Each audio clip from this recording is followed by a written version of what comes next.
ہمارے بعض وہ ملنگ بابے جو ہوتے ہیں وہ کہتے ہیں جی نماز پڑھنے کا حکم نہیں دیا گیا، نماز قائم کرنے کا حکم دیا گیا ہے، ہم نے دل کی قائم کی ہوئی ہے۔ یہ ان کی خود ساختہ توجیہ ہے۔ نماز قائم کرنے کا حکم اہل ایمان کو دیا گیا حضور کی وساطت سے، اور حضور علیہ السلام کو حکم دیا گیا کہ نماز قائم کریں، تو آقا کریم علیہ السلام سے بہتر اس کا مفہوم کون سمجھ سکتا ہے؟ تو آقا کریم نے رکوع اور سجود والی نماز پڑھی اور قیام نماز کا عملی اظہار لوگوں کے سامنے رکھا، پھر اس کے اندر کیفیت کس قدر ہو تو یہ پھر جتنی قربت اللہ کی بندے کو نصیب ہوگی اس قدر وہ آگے بڑھتا چلا جائے گا۔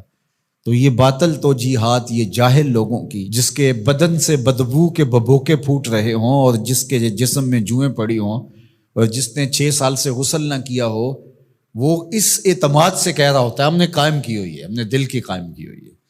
اللہ اکبر۔ تو یہ اس معاشرے میں ایسے لوگوں کو ماننے والے اور ایسے لوگوں کی باتوں کو غور سے سننے والے اور ان جاہلانہ باتوں کو معرفت کی باتیں قرار دینے والوں کی کمی بھی نہیں ہے۔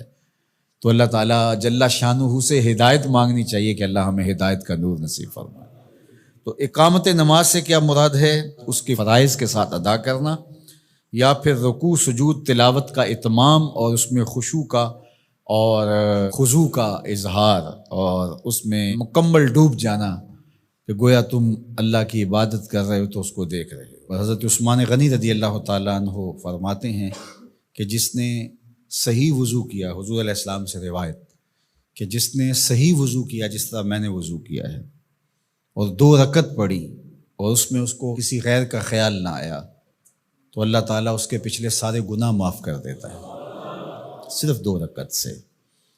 لیکن اگر ساری نماز ہی خیالوں سے بھری پڑی رہی اور تصورات کہیں اور بھٹکتے رہے اور انسان کھڑا نماز میں ہے لیکن بہکتا کہیں اور رہا تو پھر وہ نماز کی صحیح اقامت نہیں ہوگی۔ تو اقامت صلاۃ سے مراد جو ہے وہ یا تو اس کو فرائض و واجبات کے ساتھ ادا کرنا، اور دوسرا مفہوم کے خشوع کے ساتھ پورے اراکین کا اعتدال اور اتمام۔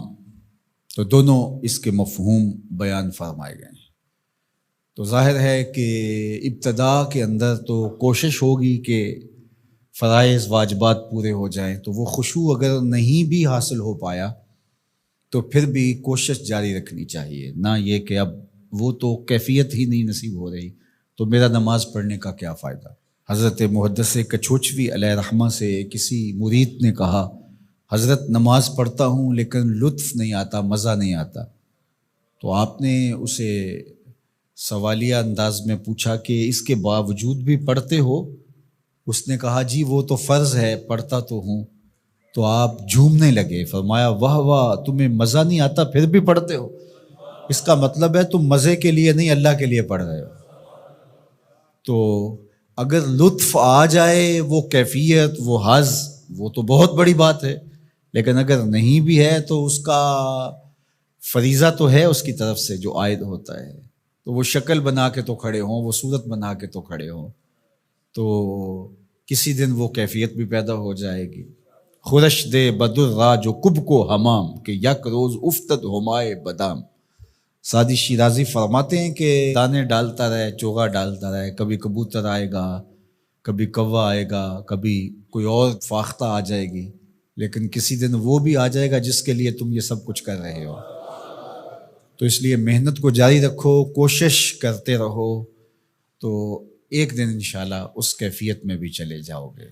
دروازہ کھٹکھٹانا چھوڑنا نہیں ہے، دستک دیتے رہو، کبھی تو بوا کھلے گا نا، کبھی تو آواز آئے گی کھلا ہے دروازہ آ جاؤ اندر، پھر اندر سرور کی وادی ہوگی، کیف کا جہاں آباد ہوگا۔